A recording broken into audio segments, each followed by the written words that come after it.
Assalamualaikum warahmatullahi wabarakatuh. Hari ini kita bahas persamaan beda dan rekurensi yang ada di bab 9 bukunya Ian Jacques, Mathematics Economics, di mana pada persamaan beda ini masa yang akan datang itu dipengaruhi oleh masa lalu. Dalam pengertian di sini masa lalu ini akan mendikte apa yang akan ada di depan.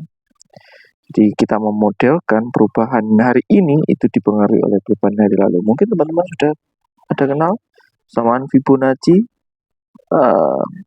bahwa kalau kita punya 1, nanti ada 1, pola selanjutnya berapa? Masih ingat? 2, selanjutnya 3, betul ya. Di pola selanjutnya merupakan penjumlahan dari pola sebelumnya, 5 dan seterusnya. Nah, itu adalah sebuah pola yang rekurensi juga gitu ya, bahwa sekarang keadaannya itu dipengaruhi oleh masa lalu. Tapi sekarang apa? Kita akan lihat Fibonacci? Tidak. Hari ini kita akan lihat sebuah fungsi Y, di mana Y itu adalah pendapatan, yield gitu ya, yield. Yield itu dipengaruhi oleh yield tahun lalu. Jadi ketika kita melihat yield itu dihitung per tahun, maka sebenarnya kita sedang melihat perubahan yield itu secara diskrit, terpotong-potong. Karena kalau kita melihat waktu kan bisa berubah tiap detik ya, seperti kalau kalian lihat harga Bitcoin misalnya, atau harga saham. Nah, kalau kita melihat yield itu biasanya kan diperbarui tiap tahun per tahun, sehingga di sini kita ngitungnya itu secara diskrit. Jadi YT ini dipengaruhi oleh nilai Y sebelumnya atau YT-1. Kenapa bisa dipengaruhi? Ya tentu itu banyak faktor. Sebagai contoh misalnya Y tahun ini dipengaruhi oleh investasi. Investasi tentu didapatkan dari uang Y tahun lalu, seperti itu. Bentuk persamaannya itu kita punya YT sama dengan BYT-1. B ini adalah pengganda atau multiplier plus C, di mana B ini pada keadaan yang stabil, dia nilainya tidak boleh melebihi 1 atau kurang dari -1. Kenapa kok seperti itu? Nanti kita bahas belakangan gitu ya. Untuk mencari solusinya, langsung saja ya, mencari solusinya, maka kita ada CF dan PS, di mana complementary function dan particular solution, di mana CF ini kita dapatkan dari solusi YT sama dengan BYT-1. Ini akan menghasilkan solusi CF, di mana solusi PS itu kita bisa hasilkan ketika kita mengasumsikan keadaannya itu stabil. Apa artinya stabil? Selisih antara tahun ini dengan tahun lalu itu menjadi 0. Kalau selisihnya 0 berarti tahun ini akan sama dengan tahun lalu. Sehingga kita misalkan di sini biasanya itu adalah Y, kita misalkan jadi D, kita akan punya D sama dengan BD plus C. Nah, ya kan awalnya soalnya adalah YT sama dengan BYT-1 plus C. Nah, Y-nya di sini kita ganti semuanya dengan D. D ini akan menunjukkan di mana kita akan berlabuh ketika T-nya itu menuju tak hingga, menuju nilai yang sangat besar.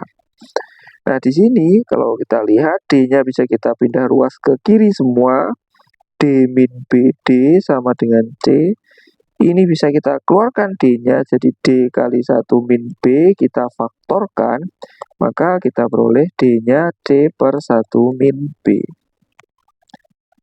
Nah, dari sini kita bisa memperoleh solusi akhirnya atau solusi umumnya, yaitu YT sama dengan A, B pangkat T ditambah D-nya tadi. D tadi adalah C per 1 min B. Yuk kita coba lihat. Seperti yang tadi saya ceritakan di awal, kalau B-nya itu kurang dari 1, mutlak ya, ini artinya B-nya ini di rentang min 1 sampai 1, itu dia akan stabil. Kenapa stabil? Karena lama-kelamaan selisih antara YT dengan YT min 1 itu akan mendekati 0. Sehingga akibatnya nggak ada selisih lagi. Kalau kalian lihat di sini, Y-nya akan tetap di range itu, tidak akan bergetar-getar lagi. Bedakan ketika B-nya itu mutlaknya lebih dari 1, dalam artian di sini B-nya itu kurang dari 1, kurang dari 1 atau B-nya malah lebih dari 1. Dua-duanya akan menyebabkan grafiknya divergen atau membesar, karena selisihnya itu makin besar antara, misal kalau kita lihat Y2 min Y1 dengan Y3 min Y2, nanti selisihnya itu akan terus membesar sehingga akan menjadikan grafiknya itu makin naik. Kalau B-nya negatif, kan kita lagi ngomongin tadi bisa positif, bisa negatif ya B-nya. Kalau B-nya negatif, ini akan terjadi osilasi. Osilasi ini bisa osilasi yang divergen, bisa osilasi yang konvergen. Begitu kita lihat. Jadi osilasi itu bisa makin kecil seperti ini. Nah, ini artinya konvergen. Osilasinya bisa kebalikannya. Awalnya osilasi kecil, terus jadi makin besar. Nah, jadi kalau yang ini kita sebut dia konvergen, sementara yang ini kita sebut dia divergen. Seperti itu. Jadi kita bisa mengidentifikasi apakah persamaan ini stabil atau tidak lewat B-nya. Oke, ini seperti yang tadi kita lihat ya, bahwa kalau ingin mencari solusi, kita cari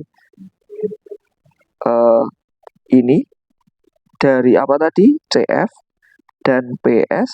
Setelah ketemu CF dan PS-nya, kita masukkan T-nya sama dengan 0 jika di soal diketahui, kalau enggak ya enggak usah. Jadi kalau diisi awalnya biasanya T0 itu nilainya Y0, maka kita bisa mencari YY yang selanjutnya lewat rumus YT. Nah, ini contoh. Sekarang kita punya YT sama dengan 4 YT min 1. Jadi YT sama dengan 4 YT min 1 tambah 21. Nah, dari sini kondisi awalnya diketahui Y0 sama dengan 1. Bagaimana cara kita ngerjainnya? Pertama, kita bisa, saya kotret di sini aja. Pertama yang kita lakukan apa? Cari CF. CF tadi gimana? Perhatikan 4-nya ini. Jadi CF sama dengan A kali 4 pangkat T. Nah, ini CF. Yuk, sekarang kita cari PS-nya. PS ketika YT dan YT min 1 sama. Misalkan D sama dengan 4. D tambah 21. Kita pindah ruas 4D menjadi min 3D di sini sama dengan 21. D berarti sama dengan min 7.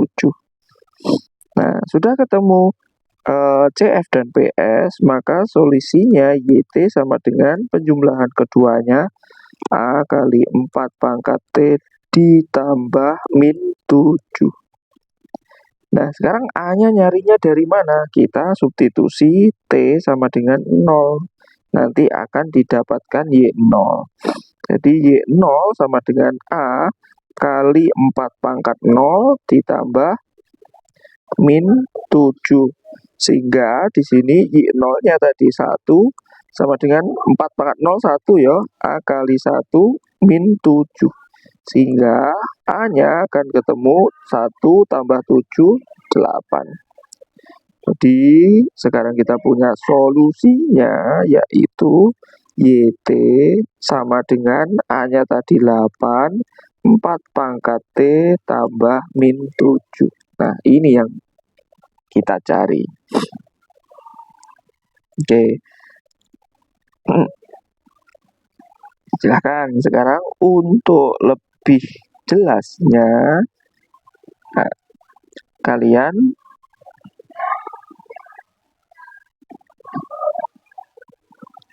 bisa mengerjakan soal latihan di belakang. Nah, tapi kita lihat dulu.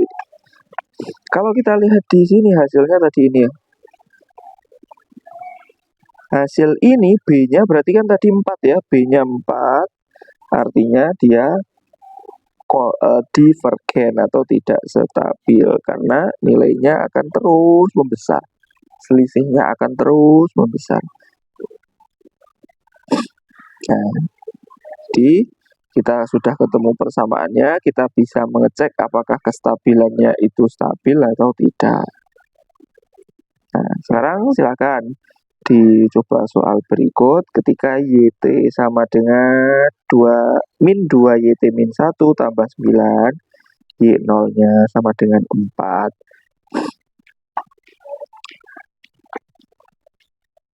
Sekilas jawabannya ini ya. Nah, tentu saya pikir silahkan coba sendiri. Diuraikan tadi harus cari apa? CF, PS.